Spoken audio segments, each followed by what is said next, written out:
ನಾನೇ ತೋರಿಸ್ತೀನಿ ಎಲ್ಲರೂ ಫೋಟೋ ಅಲ್ಲ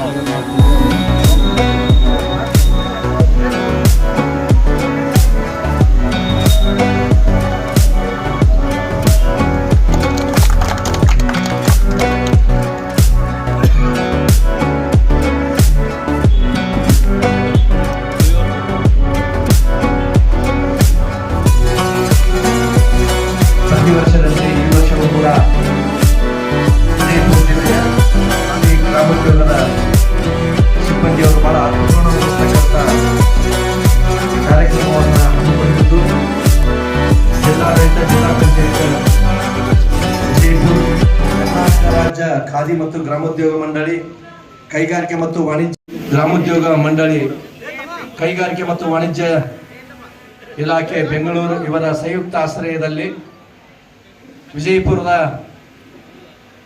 ಬಹಳ ಜಯ ಹೇ ಕರ್ನಾಟಕ ಮಾತೆ ಜಯ ಸುಂದರ ನದಿ 25 ಇವತ್ತು ಬಿಜಾಪುರ ನಗರದಲ್ಲಿ ಆಯೋಜನೆ ಮಾಡಿದ್ದೇವೆ. ಖಾದಿ ಮಂಡಳಿ ಸ್ಥಾಪನೆಯಾಗಿ ಸುಮಾರು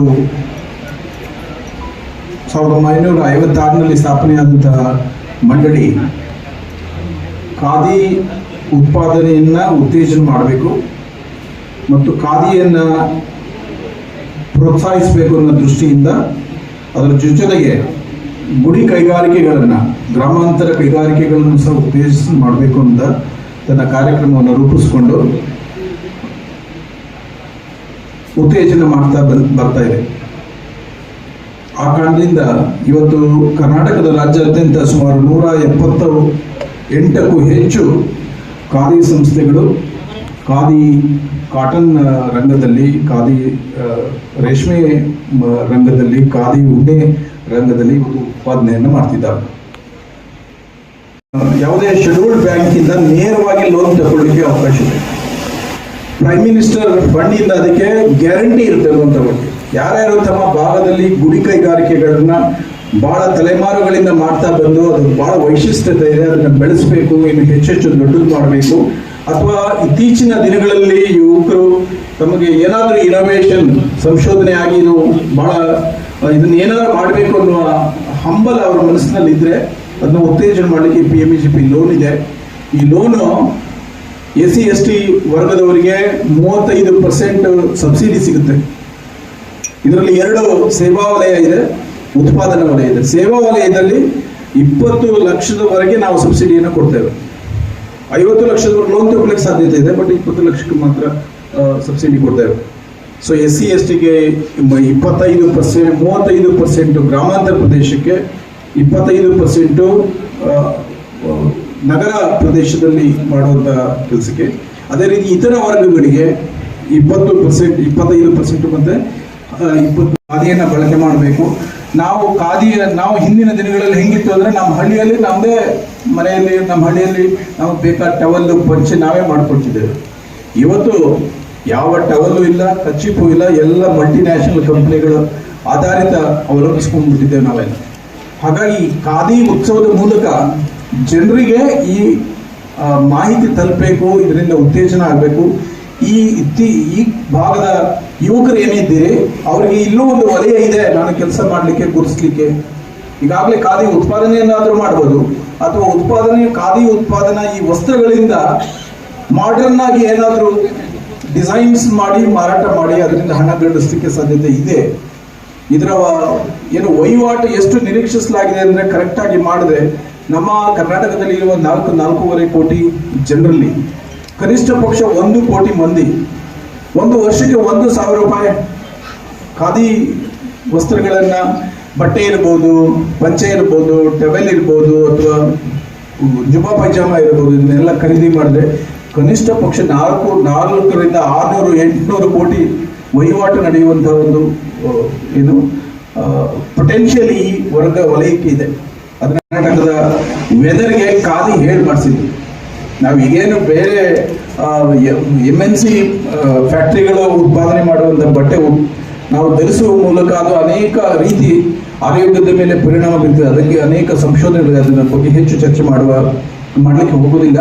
ಆದರೆ ನಾವು ಖಾದಿಯನ್ನು ಬಳಕೆ ಮಾಡೋದ್ರಿಂದ ಅದು ನಮ್ಮ ದೇಹದ ಮೇಲೆ, ನಮ್ಮ ಮನಸ್ಸಿನ ಮೇಲೆ ಬಹಳ ಪರಿಣಾಮ ಬೀರುತ್ತೆ ಅಂತ ಅನೇಕ ಲಿಟ್ರೇಚರ್ಗಳಿದೆ. ಅದನ್ನು ನಾವು ಕಂಪೈಲ್ ಮಾಡಲಿಕ್ಕೆ ಪ್ರಯತ್ನ ಮಾಡ್ತಿದ್ದೇವೆ. ತಾವು ಹಿರಿಯರು ಈ ಥರ ಖಾದಿ ವಲಯದಲ್ಲಿ ಗುರುತಿಸ್ಕೊಂಡಿರೋರು ಆ ಸಂಬಂಧ ಏನಾದ್ರು ಲಿಟ್ರೇಚರ್ ನಮಗೆ ಇದ್ದರೆ ನಮಗೆ ತಲುಪಿಸಿದ್ರೆ ಅದು ಇನ್ನೂ ಹೆಚ್ಚು ಕ್ರೋಢೀಕರಣ ಮಾಡಿ ಇನ್ನೂ ಹೆಚ್ಚು ಪ್ರಚಲಿತ ಮಾಡಬೇಕು. ಖಾದಿಯನ್ನು ಬಳಕೆ ಮಾಡುವಂಥ ಜನರ, ಆಮೇಲೆ ಖಾದಿಯನ್ನು ಮಾಡರ್ನೈಸ್ ಮಾಡಿ. ಸೊ ಈ ಸಂದರ್ಭದಲ್ಲಿ ಏನು ಯುವಕರಿಗೆ, ಕಾಲೇಜಿಗೆ ಹೋಗೋರಿಗೆ ಅವರ ನೈಟ್ ಡ್ರೆಸ್ ಇರ್ಬೋದು, ಅದನ್ನೆಲ್ಲ ಮಾಡಿ ಹೆಚ್ಚು ಹೆಚ್ಚು ಖಾದಿ ಬಳಕೆ ಮಾಡಬೇಕು. ಸೊ ದಟ್ ಖಾದಿಗೆ ಮಾರುಕಟ್ಟೆ ನಿರ್ಮಾಣ ಆಗಬೇಕು ಅನ್ನೋದು ಖಾದಿ ಮಂಡಳಿಯ ಆಶಯ. ಅನೇಕ ರೀತಿ ಬೇರೆ ಬೇರೆ ಒಂದೊಂದು ಖಾದಿ ಸಂಸ್ಥೆಗಳಿಂದ ಒಂದೊಂದು ರೀತಿ ಉತ್ಪಾದನೆ ಆಗ್ತಿರುತ್ತೆ. ನಾವು ಸೂಕ್ಷ್ಮವಾಗಿ ಗಮನಿಸಿದ್ರೆ ಗೊತ್ತಾಗುತ್ತೆ. ಒಂದೊಂದು ಟವೆಲ್ ಒಂದೊಂದು ಕಡೆ ಒಂದೊಂದು ತರ ಇರುತ್ತೆ, ಅದು ಮುಟ್ಟಿದ್ರೆ ಅದರ ಅನುಭವ ಬೇರೆ ಬೇರೆ ತರ ಇರುತ್ತೆ. ಅದೇ ರೀತಿ ರೇಷ್ಮೆ ಸೀರೆಗಳನ್ನ ಏನು ಇಲ್ಲಿ ಎಲ್ಲ ತಂದು ಮಾರಾಟ ಮಾಡಲಿಕ್ಕೆ ಅವರು ಬಂದಿದ್ದಾರೆ, ಅದು ನೀವು ಬೇರೆ ಅಂಗಡಿಗಳಲ್ಲಿ ನೇರವಾಗಿ ಹೋಗಿ ಖರೀದಿ ಮಾಡ್ಲಿಕ್ಕೆ ಹೋದ್ರೆ ಕನಿಷ್ಠ ಪಕ್ಷ 40-50% ಜಾಸ್ತಿ ಇರುತ್ತೆ. ಇಲ್ಲಿ ಏನು 5,000 ರೂಪಾಯಿ ಸ್ಯಾರಿ ಸಿಗುತ್ತೋ ಅದೇ ಸೀರೆ ನೀವು ರೇಷ್ಮೆ ಅಂಗಡಿಗೆ ಹೋಗಿ ಖರೀದಿ ಮಾಡಲಿಕ್ಕೆ ಪ್ರಯತ್ನ ಮಾಡಿದ್ರೆ ಕನಿಷ್ಠ ಪಕ್ಷ 10-12 ಸಾವಿರ ರೂಪಾಯಿ. ಸೊ ಬಹಳ ಉತ್ತಮ ಬೆಲೆಯಲ್ಲಿ ಅವೆಲ್ಲ ಸೀರೆ, ಆಮೇಲೆ ಇತ್ತೀಚೆಗೆ ಬಹಳ ಏನೋ ಡಿಸೈನ್ ಇರುವಂತಹ ವಸ್ತ್ರಗಳನ್ನ ಅವರು ಮಾಡ್ತಿದ್ದಾರೆ. ಮಾಡಲಿಕ್ಕೆ ಕಾರ್ಯಕ್ರಮವನ್ನು ನಮ್ಮ ಅಧ್ಯಕ್ಷರ ಮಾರ್ಗದರ್ಶನದಲ್ಲಿ ರೂಪಿಸಿದ್ದೇವೆ. ಸೊ ಹೆಚ್ಚೆಚ್ಚು ಗ್ರಾಹಕರು ಇದರ ಲಾಭವನ್ನು ಪಡ್ಕೊಳ್ಳುವಂತಾಗಬೇಕು. ಈಗಾಗಲೇ ಈ ಸಂಬಂಧ ನಮ್ಮ ಮಂಡಳಿಯಿಂದ ಈ ಸುತ್ತದ ಭಾಗದ ನಗರದಲ್ಲಿ ಮತ್ತು ಎಲ್ಲ ಗ್ರಾಮಗಳಲ್ಲಿ ಪ್ರಚಾರವನ್ನು ಮಾಡಿದ್ದೇವೆ. ತಮ್ಮ ಮಾಧ್ಯಮ ಮಿತ್ರರ ಮೂಲಕ ಕೋರೋದು ಇಷ್ಟೇ, ಖಾದಿಯನ್ನು ತಮ್ಮ ಪತ್ರಿಕೆಗಳ ಮೂಲಕ ಖರೀದಿಗೆ ಅವಕಾಶ ಇರುವ ಈ ಎಲ್ಲವನ್ನು ತಾವು ಮತ್ತೆ ಸಂಶೋಧನೆ ಮಾಡಿ ಇಲ್ಲೆಲ್ಲ ತಿಳಿಸಿ ಬರೀರಿ. ಆ ಮೂಲಕ ಎಲ್ಲರೂ ಜಾಗೃತ ಆಗಲಿ ಅನ್ನೋ ಮಾತನ್ನ ಸಂದರ್ಭದಲ್ಲಿ ಹೇಳಿ, ಈಗ ಒಂದು ಕಾರ್ಯಕ್ರಮಕ್ಕೆ ಆಗಮಿಸಿರುವ ನಮ್ಮ ಮಂಡಳಿಯ ಅಧ್ಯಕ್ಷರು ಬಹಳ ಉತ್ಸುಕತೆಯಿಂದ ಮಾರ್ಗದರ್ಶನ ಮಾಡ್ತಾ ಬಂದಿದ್ದಾರೆ. ಸೊ ಅವರಿಗೆ ನಮ್ಮ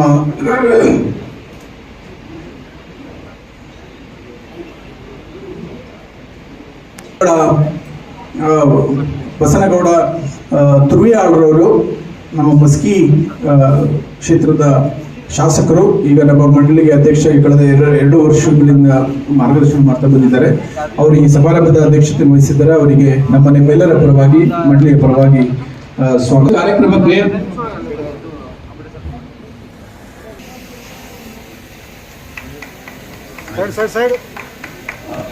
ತುರುಯಾಳರವರಿಗೆ ನಮ್ಮ ಮಂಡಳಿಯಿಂದ, ಏನು ನಮ್ಮ ಮಂಡಳಿಯ ಸಂಸ್ಥೆಯಿಂದಲೇ ಉತ್ಪಾದನೆ ಮಾಡಿರುವಂಥ ಏನು ರಾಷ್ಟ್ರಧ್ವಜದ ಈ ಒಂದು ಫ್ರೇಮ್ ಇದೆ, ಅದರ ಗೌರವ ಕಾಣಿಕೆಯನ್ನು ಕೊಡುವ ಮೂಲಕ ಅವರಿಗೆ ಸನ್ಮಾನವನ್ನು, ಗೌರವ ಕಾಣಿಕೆಯನ್ನು ಸಮರ್ಪಿಸಬೇಕು ಅಂತ ವಿನಂತಿಸುತ್ತೇವೆ.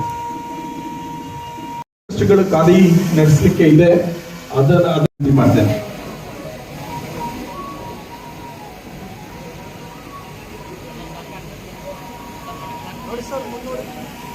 ಮಂಡಳಿಯ ಅಧಿಕಾರಿಗಳು, ಗೌರವ ಆತ್ಮೀಯರಾದಂತಹ ಮಲ್ಲ ವೆಂಕಟೇಶ್ವರ್ ಅವರು ಇದ್ದಾರೆ, ಸಮರ್ಪಣೆ ಮಾಡಬೇಕು ಅಂತ.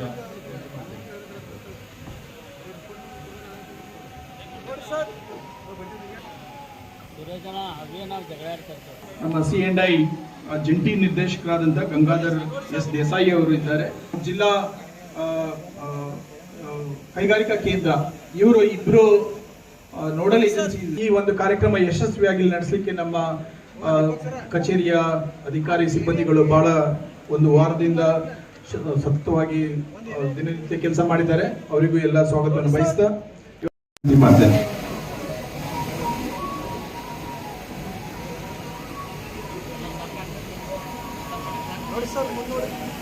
ನಮ್ಮ ಮಂಡಳಿಯ ಅಧಿಕಾರಿಗಳು, ಗೌರವ ಆತ್ಮೀಯರಾದಂತಹ ಮಲ್ಲ ವೆಂಕಟೇಶ್ವರ್ ಅವರು ಇದ್ದಾರೆ, ಸಮರ್ಪಣೆ ಮಾಡಬೇಕು ಅಂತ.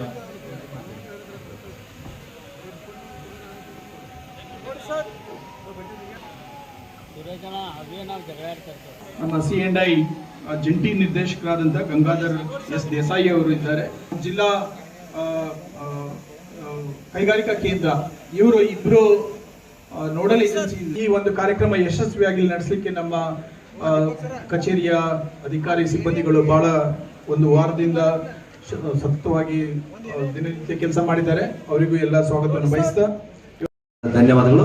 ಈ ಸಂದರ್ಭದಲ್ಲಿ ಕರ್ನಾಟಕ ರಾಜ್ಯ ಖಾದಿ ಮತ್ತು ಗ್ರಾಮೋದ್ಯೋಗ ದಯವಿಟ್ಟು ವೇದಿಕೆ ಮೇಲೆ ಅವರನ್ನ ಸನ್ಮಾನಿಸುವುದರ ಮೂಲಕ ಈ ಕಾರ್ಯಕ್ರಮಕ್ಕೆ ಮತ್ತೊಮ್ಮೆ ಆತ್ಮೀಯ ಸ್ವಾಗತವನ್ನ ಕೋರೋಣ. ಮಾರ್ಗದರ್ಶಕರು ಹಾಗೂ ಪ್ರೋತ್ಸಾಹಕರು ಆಗಿರ್ತಕ್ಕಂಥ, ಜೊತೆಗೆ ಈ ಸಂದರ್ಭದಲ್ಲಿ ನಮ್ಮ ಅಧ್ಯಕ್ಷರಾಗಿರ್ತಕ್ಕಂಥ ಸನ್ಮಾನ್ಯ ಬಸವನಗೌಡ ತುರ್ವಿಹಾಳ್ ಅವರನ್ನು ಕೂಡ ನಾವು ಸ್ಮರಿಸಲೇಬೇಕು. ಇಂಥ ಒಂದು ಅರ್ಥಪೂರ್ಣ ಕಾರ್ಯಕ್ರಮವನ್ನು ಆಯೋಜನೆ ಮಾಡಿದ್ದಕ್ಕೆ, ಇಂಥ ಒಂದು ಕಾರ್ಯಕ್ರಮವನ್ನು ಉದ್ದೇಶಿಸಿ ಮಾತನಾಡಲಿಕ್ಕೆ ನಮ್ಮ ಕರ್ನಾಟಕ ಮಾನವ ವಿಕಾಸ ಅಕಾಡೆಮಿಯ ಕ್ರಿಯಾಶೀಲ ಮಗು ಯಾದವಾಡವ್ರಿಗೂ ನಾನು ವಿನಂತಿಸ್ತಾ ಇದ್ದೇನೆ. ಇಂದಿನ ಕಾರ್ಯಕ್ರಮದ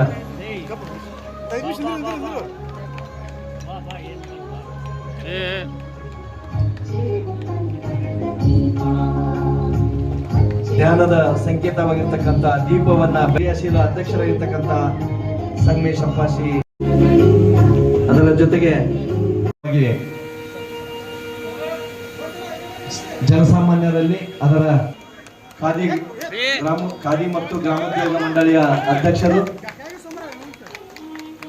ಆ ನೂಲಿನ ಯಂತ್ರಕ್ಕೆ ಚಾಲನೆ ನೀಡುವುದರ ಮೂಲಕ ಮತ್ತೊಮ್ಮೆ ಈ ಕಾರ್ಯಕ್ರಮದ ಅರ್ಥಪೂರ್ಣತೆಯನ್ನ ಮತ್ತಷ್ಟು ಹೆಚ್ಚಿಸಿದ್ದಕ್ಕೆ ಅವರಿಗೆ ತುಂಬಿದ ಧನ್ಯವಾದಗಳು. ಜೊತೆಗೆ ವೇದಿಕೆ ಮೇಲಿರ್ತಕ್ಕಂಥ ಎಲ್ಲ ಗಾಂಧೀಜಿಯವರ ಜಯಂತಿ ದಿನ ಆದರೂ ಕಡ್ಡಾಯವಾಗಿ ಖಾದಿ ಬಟ್ಟೆ ಧರಿಸ್ತಕ್ಕಂಥ ಒಂದು ಆದೇಶ ಸರ್ಕಾರದಿಂದ ಬರಬೇಕಾಗಿದೆ. ಇದಕ್ಕೆಲ್ಲ ಪೊಲಿಟಿಕಲ್ ಇಚ್ಛಾಶಕ್ತಿ ಬೇಕು, ಪೊಲಿಟಿಕಲ್ ವಿಲ್ ಬೇಕು. ಇದಕ್ಕೆ ನಮ್ಮಂತವ್ರು ಬಂದು ಒಂದಿನ ಉದ್ಘಾಟನೆ ಮಾಡಿ ಭಾಷಣ ಮಾಡಿ ಹೋದ್ರೆ ಇದು ಖಾದಿ ನಮ್ಮ ಜನರ ಮನೆಗಳನ್ನು ತಲುಪಲಿಕ್ಕೆ ಸಾಧ್ಯ ಆಗೋದಿಲ್ಲ. ಬರೀ ಸರ್ಕಾರ ಆದೇಶ ಮಾಡಿದ್ರೂ ಸಾಲದು, ಅದು ನಮ್ಮ ಆಸ್ಮಿತೆ ಅನ್ನುವ ಭಾವನೆ ಶ್ರೀಸಾಮಾನ್ಯನಲ್ಲಿಯೂ ಕೂಡ ಬರಬೇಕಾಗ್ತದೆ. ಆ ನಿಟ್ಟಿನಲ್ಲಿ ಸರ್ಕಾರ ಮತ್ತು ಸರ್ಕಾರಿ ಅಧಿಕಾರಿಗಳು ಮತ್ತು ಸಾರ್ವಜನಿಕ ಬಂಧುಗಳ ಸಮನ್ವಯದೊಂದಿಗೆ ನಮ್ಮ ಖಾದಿ ಉತ್ಸವ ನಮ್ಮೆಲ್ಲರ ಮನಗಳಲ್ಲಿ ಒಂದು ಹೊಸ ಉತ್ಸವವಾಗಿ ಅದು ಸದಾ ನಮ್ಮ ಹಬ್ಬದ ದಿನ, ಹಬ್ಬ ಹರಿದಿನಗಳ ದಿನ ಖಾದಿ ಬಟ್ಟೆ ತೊಡೋದೇ ಒಂದು ಸಂಭ್ರಮ ಅನ್ನುವಂಥ ಮನಸ್ಥಿತಿಗೆ ಯುವಕರನ್ನ ಪ್ರೇರೇಪಿಸೋ ಹಾಗೆ ಈ ಒಂದು ಬ್ರ್ಯಾಂಡ್ ಕ್ರಿಯೇಟ್ ಮಾಡಬೇಕಾಗಿದೆ. ಅಂತೆಯಲ್ಲಿ ಫ್ಯಾಷನ್ ಶೋಗಳನ್ನ ಮಾಡುವ ನಟ ನಟಿಯರ ಮುಂದೆ ಬಾಯಿ ತೆರೆದು ಕುಳಿತುಕೊಳ್ಳುವ ಯುವ ಸಮುದಾಯವನ್ನ ಪೂರ್ಣ ಪ್ರಮಾಣದ ಬಟ್ಟೆ ಧರಿಸಿ ರಾಜಗಾಂಭೀರ್ಯದಿಂದ ಖಾದಿಯನ್ನುಟ್ಟು ನಡೆದು ಬರುವ ಭಾರತೀಯ ಮನಸ್ಸುಗಳು ಭಾರತೀಯರನ್ನ ಗೌರವಿಸಿ ಖಾದಿಗೆ ಬ್ರ್ಯಾಂಡ್ ಮಾಡುವಂತ ಮನಸ್ಥಿತಿ ಯುವಕರಲ್ಲಿ ಬಂದಾಗ ಮಾತ್ರ ಖಾದಿ ಒಂದು ಬ್ರ್ಯಾಂಡ್ ಆಗಲಿಕ್ಕೆ ಸಾಧ್ಯ ಅಂತಕ್ಕಂಥ ಮಾತನ್ನ ಈ ಸಂದರ್ಭದಲ್ಲಿ ನಾನು ನನ್ನ ಭಾವನೆಯನ್ನ ವ್ಯಕ್ತ ಮಾಡಿ, ಆ ನಿಟ್ಟಿನಲ್ಲಿ ನಮ್ಮ ಮಾನ್ಯ ಅಧ್ಯಕ್ಷರು, ಎಲ್ಲ ಗೌರವಾನ್ವಿತ ಅಧಿಕಾರಿ ಬಂಧುಗಳು, ನಮ್ಮ ಜಿಲ್ಲಾ ಉಸ್ತುವಾರಿ ಸಚಿವರು ಕೂಡ ಈ ಸಮಾರಂಭದ ಉದ್ಘಾಟನೆಗೆ ಬರಬೇಕಾಗಿತ್ತು. ಮಾನ್ಯ MB ಪಾಟೀಲ್ ಸಾಹೇಬರು ಅವರು ಕೂಡ ಈ ಖಾದಿ ಉತ್ಸವದ ಯಶಸ್ಸನ್ನ ಹಾರೈಸಿದ್ದಾರೆ. ಸದಾ ಖಾದಿಯನ್ನ ಪ್ರೋತ್ಸಾಹಿಸುವಲ್ಲಿ ಅವರು ಸದಾ ಮುಂಚೂಣಿಯಲ್ಲಿರ್ತಾರೆ. ಹೀಗೆ ನಾವೆಲ್ಲರೂ ಸೇರಿ ಖಾದಿಯ ಉತ್ಸವವನ್ನು ಯಶಸ್ವಿಗೊಳಿಸೋಣ. ಬರೀ ನಾವು ಮಾತ್ರ ಪರ್ಚೇಸ್ ಮಾಡೋದಲ್ಲ, ನಮ್ಮ ಸ್ನೇಹಿತರನ್ನ, ಗೆಳೆಯರನ್ನ, ಬಂಧುಗಳನ್ನ ಕರೆದುಕೊಂಡು ಬಂದು ಇಲ್ಲಿರುವ ಎಲ್ಲ ಮಳಿಗೆಗಳಲ್ಲಿ ಕೆಲಸ ಮಾಡುವವರು ಹಣ ಗಳಿಸೋದಕ್ಕೆ ಖಾದಿ ಉದ್ಯೋಗಕ್ಕೆ ಬಂದವರಲ್ಲ. ಈ ದೇಶದ ಖಾದಿ ಉಳಿಬೇಕು ಅಂತ ಹೇಳಿ 10 ಜನರಿಗೆ ಉದ್ಯೋಗ ಕೊಟ್ಟು ಶ್ರೀಮಂತ ಜೀವನ ನಡೆಸದೇ ಇದ್ರು ಸಾರ್ಥಕ ಆಯ್ತು. ಆದ್ರೆ ನನ್ನೊಂದಿಗಿರುವ ಕಾರ್ಮಿಕರ ಜೊತೆ ಸಂತೃಪ್ತ ಜೀವನ ನಡೆಸುವಂತ ಕಾಯಕ ಯೋಗಿಗಳು ಇಲ್ಲಿ ಅಂಗಡಿಗಳನ್ನು ಹಾಕಿದ್ದಾರೆ ಅಂತ ನಾನು ಭಾವಿಸಿಕೊಂಡಿದ್ದೇನೆ. ಚಿಕ್ಕದಾಗಿ ಮಾಡಿಕೊಂಡು ಚೊಕ್ಕ ರೀತಿಯಿಂದ ಆಗಿದೆ, ಒಳ್ಳೆ ರೀತಿಯಿಂದ. ಇನ್ನೇನು 10 ದಿವಸ ಅದ, ಸ್ವಲ್ಪ ಅಡ್ವರ್ಟೈಸ್ ಇನ್ನೊಂದು ಹೇಳಿದ್ರೆ ಸರ್, ನಮ್ಮ ಏನು ಮಾಧ್ಯಮ ಮಿತ್ರರಲ್ಲ ಅವರಿಂದ ನಮ್ಮ ಬಿಜಾಪುರದಲ್ಲಿ ಖಾದಿ ಭಾಳ ಸೇಲ್ ಆಗ್ತದೆ. ಸುಮಾರು ಅವ್ರು 2 ದಿವಸಕ್ಕೊಮ್ಮೆ ಬಂದು 2 ದಿವಸ 3 ದಿವಸ ಬಂದು ನಿರಂತರವಾಗಿ ನಮ್ಗೆಲ್ಲ ಸಮಗ್ರ ಮಾಹಿತಿಯನ್ನು ಇವತ್ತೆಲ್ಲ ಪೇಪರ್ನಲ್ಲಿ, ನ್ಯೂಸ್ನಲ್ಲಿ ಬಿಡುವುದರಿಂದ ಬಹಳಷ್ಟು ನಮ್ಮ ಜನರು ಬಂದು ಇವತ್ತು ನಮ್ಮ ಬಟ್ಟೆಗಳನ್ನು ಖರೀದಿ ಮಾಡುವಂಥ ಕೆಲಸವನ್ನು ಅವರಿಂದ ಆಗ್ತದೆ ಅಂತೇಳಿ ಈ ಸಂದರ್ಭದಲ್ಲಿ ಎಲ್ಲ ಇಡೀ ರಾಜ್ಯದ ಎಲ್ಲ ಸಂಸ್ಥೆಗಳ ಪರವಾಗಿ ನಮ್ಮ ಎಲ್ಲ ಮಾಧ್ಯಮ ಮಿತ್ರನವರಿಗೆ ಬಹಳ ಒಂದು ಧನ್ಯವಾದಗಳನ್ನು ಹೇಳ್ತಾ ಇದ್ದೀನಿ. ಇದರಂತೆ ಒಲವು ತೋರಿಸ್ಬೇಕು. ಗಾಂಧೀಜಿಯವರ ಸಂಕೇತ ಬರೀ ಗಾಂಧೀಜಿಯವ್ರನ್ನ ಬರೀ ಅಕ್ಟೋಬರ್ 2ನೇ ತಾರೀಕಿಗೆ ನೆನೆಸಿದ್ರು ಆಗಂಗಿಲ್ಲ. ನಿರಂತರವಾಗಿ ಗಾಂಧೀಜಿಯವ್ರು ನಮ್ಮ ಜೊತೆ ಅದಾರಪ್ಪ ಅಂತ ಒಂದು ಭಾವನೆ ಇಟ್ಕೊಂಡ್ರೆ, ನಮ್ಮ ಖಾದಿ ಬಟ್ಟೆಯನ್ನು ಹಾಕೊಂಡ್ವಿ ಅಂದ್ರೆ ಗಾಂಧೀಜಿಯವ್ರು ನಮ್ಮ ಜೊತೆ ಅದಾರಪ್ಪ ಅಂತ ಒಂದು ಭಾವನೆ ಬರ್ತದೆ. ಅದಕ್ಕಂತ ಒಂದು ಇವತ್ತು ದೊಡ್ಡ ಮಟ್ಟದಲ್ಲಿ ಇವತ್ತು ರಾಜ್ಯದಲ್ಲಿ ಸುಮಾರು 200 ಮ್ಯಾಗ ಸಂಸ್ಥೆಗಳು ಇವತ್ತು ಕೆಲಸ ಮಾಡ್ತಾವೆ. ಸುಮಾರು ಒಂದು 40-50 ಸಾವಿರ ಇವತ್ತು ಉದ್ಯೋಗ ಕೊಡುವಂಥ ಕೆಲಸವನ್ನು ಇವತ್ತು ಎಲ್ಲ ಸಂಘ ಸಂಸ್ಥೆಗಳು ಮಾಡ್ತಾರೆ. ಅದಕ್ಕೆ ಉತ್ತೇಜನ ಮಾಡಲಿಕ್ಕೆ ಇನ್ನೂ ಹೆಚ್ಚು ಉತ್ಪಾದನೆ ಮಾಡ್ತೀವಿ ಸರ್, ಹೆಚ್ಚು ಉದ್ಯೋಗ ಸೃಷ್ಟಿ ಮಾಡ್ತೀವಿ. ಅದಕ್ಕೆ ನಾವು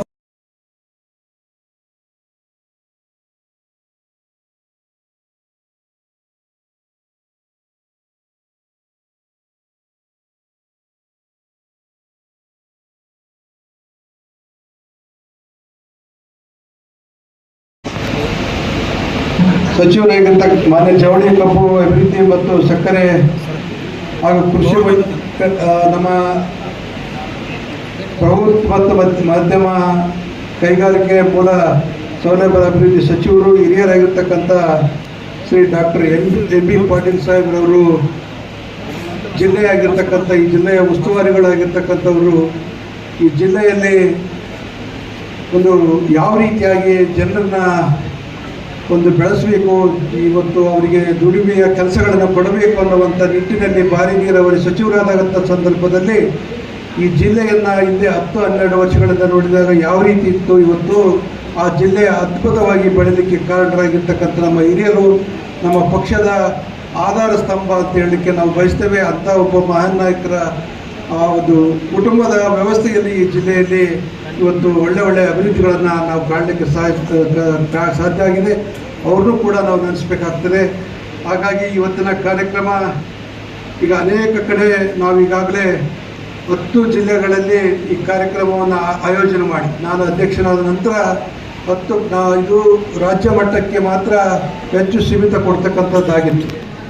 ನಾವು ನಮ್ಮ ಅಧಿಕಾರಿಗಳ ಜೊತೆ ಚರ್ಚೆ ಮಾಡಿ ಇದನ್ನು ಪ್ರತಿ ಜಿಲ್ಲೆಗೆ ಒಯ್ಯುವಂಥ ಕೆಲಸ ಮಾಡಿದಾಗ ಅದಕ್ಕೆ ಒಂದು ಹೆಚ್ಚು ಒತ್ತು ಬರ್ತದೆ ಅನ್ನುವಂಥ ಉದ್ದೇಶದಿಂದ ಈ ಕಾರ್ಯಕ್ರಮಗಳನ್ನು ಈಗಾಗಲೇ 10 ಜಿಲ್ಲೆಗಳಲ್ಲಿ ಈ ಪ್ರದರ್ಶನವನ್ನು ಮಾಡಿ ಈಗ ಇನ್ನೂ 4-5 ಜಿಲ್ಲೆಗಳಲ್ಲಿ ಕೂಡ ಈ ಕಾರ್ಯಕ್ರಮವನ್ನು ಮಾಡುತ್ತೇವೆ. ಬಂಧುಗಳೇ, ನಾವೆಲ್ಲರೂ ಕೂಡ ಕರ್ನಾಟಕ ರಾಜ್ಯದಲ್ಲಿ ಖಾದಿ ಉತ್ಪಾದನೆ ಒಂದು ಪ್ರಮುಖ ಇತಿಹಾಸವಿರ್ತಕ್ಕಂಥದ್ದು. ಯಾಕಂತ ಹೇಳಿದ್ರೆ ನಮಗೆ ಈ ಚಳವಳಿಗಳಲ್ಲಿ ನಮ್ಮ ಮಹಾತ್ಮ ಗಾಂಧೀಜಿಯವರು ಹಾಕಿಕೊಟ್ಟಿರ್ತಕ್ಕಂಥ ದಿನ ಏನಿದೆಯಲ್ಲ, ಆ ದಿನದಂದು ಇವತ್ತು ನಾವೇನಾದರೂ ಖಾದಿ ಬಟ್ಟೆಯನ್ನು ಇವತ್ತು ನಾವು ನೋಡಲಿಕ್ಕೆ ಸಾಧ್ಯ ಇದೆ. ಅವರ ಪ್ರೋತ್ಸಾಹದಿಂದ ಇವತ್ತು ಈ ಒಂದು ಖಾದಿಗೆ ಒಂದು ಇದು ಬಂದಿದೆ ಅನ್ನುವಂಥ ದೇಶದಲ್ಲಿ, ಇವತ್ತು ರಾಜ್ಯದಲ್ಲಿ ಅನ್ನುವಂಥ ಮಾತನ್ನು ನಾನು ಹೇಳಲಿಕ್ಕೆ ಬಯಸ್ತೇನೆ. ಈಗ ನಾವು ಸೊಸೈಟಿಗಳ ಮೂಲಕ ಆ ಇಲಾಖೆ ಇವತ್ತು ನಮ್ಮ ಮಹೇಶ್ ಸರ್ ಅವರು ಹೇಳಿದ್ರು, ಈ ಖಾದಿ ಮಂಡಳಿ ಅಂದರೆ ಬರೀ ಹೆಸರಿಗೆ ಮಾತ್ರ ಆಗಬಾರ್ದು. ಇವತ್ತು ಸೊಸೈಟಿಗಳು ಕೂಡ ಅಲ್ಲಿರ್ತಕ್ಕಂಥ ಏನು ಜಿಲ್ಲೆಯ ಅಧಿಕಾರಿಗಳು ಕೂಡ ಪ್ರತಿ ತಾಲೂಕಾ ಮಟ್ಟದಲ್ಲಿ ಈ ಒಂದು ಖಾದಿಯನ್ನು ಒಯ್ತಕ್ಕಂಥ ಕೆಲಸ ಆಗಬೇಕಾಗಿದೆ. ಯಾಕಂತ ಹೇಳಿದ್ರೆ ನಾವು ಜಿಲ್ಲೆಯಲ್ಲಿದ್ದಾಗ ಪ್ರತಿಯೊಬ್ಬರು ತಾಲೂಕು ಮಟ್ಟದಲ್ಲಿ ಪ್ರತಿ ಹಳ್ಳಿಗಳಿಗೆ ಈ ಒಂದು ಸುದ್ದಿಯನ್ನು ಮುಗಿಸ್ತಕ್ಕಂಥ ಕೆಲಸ ಮಾಡಬೇಕು. ಆದಾಗ ಖಾದಿ ಬೆಳೀಲಿಕ್ಕೆ ಸಾಧ್ಯ ಆಗ್ತದೆ ಅನ್ನುವಂಥದ್ದನ್ನು ನಾನು ಹೇಳೋಕ್ಕೆ ಬಯಸ್ತೇನೆ. ಇವತ್ತು ಈ ಖಾದಿಯನ್ನು ಖಾದಿಯಲ್ಲಿ ಕೆಲಸ ಮಾಡ್ತಕ್ಕಂಥದ್ದು ಭಾಳಷ್ಟು ಜನ ಇವತ್ತು ಹಿಂದೆ ಇದನ್ನೇ ನಂಬ್ಕೊಂಡು ಬಂದು ಇವತ್ತು ಬದುಕಿರ್ತಕ್ಕಂಥ ಕುಟುಂಬಗಳು ಭಾಳಷ್ಟು ಜನ ಇದ್ದಾರೆ. ಇವತ್ತು ಅದನ್ನು ನಾವು ನೆನಪು ಮಾಡ್ಕೊಳ್ಬೇಕಾಗ್ತದೆ. ಇವತ್ತು ರೇಷ್ಮೆಗಳನ್ನು ತಯಾರು ಮಾಡ್ತಾರೆ, ಹತ್ತಿಯನ್ನು ಬೆಳಿತೇವೆ. ಇವೆಲ್ಲವೂ ಕೂಡ ನಮಗೆ ಖರೀದಿ ಆಗಬೇಕಾದ್ರೆ, ರೈತನಿಗೂ ಕೂಡ ಒಂದು ಒಳ್ಳೆಯ ಬೆಲೆಗಳನ್ನು ಬರಬೇಕಾದ್ರೆ ಈ ಖಾದಿ ನಾವು ತೊಟ್ಟಾಗ ಮಾತ್ರ ಇವತ್ತು ಆ ರೈತರಿಗೂ ಕೂಡ ಒಂದು ಒಳ್ಳೆ ಬೆಲೆ ಬರಲಿಕ್ಕೆ ಸಾಧ್ಯ ಆಗ್ತದೆ ಅನ್ನುವಂಥದ್ದನ್ನು ಕೂಡ ಈ ಸಂದರ್ಭದಲ್ಲಿ ನಾನು ಹೇಳಲಿಕ್ಕೆ ಬಯಸ್ತೇನೆ.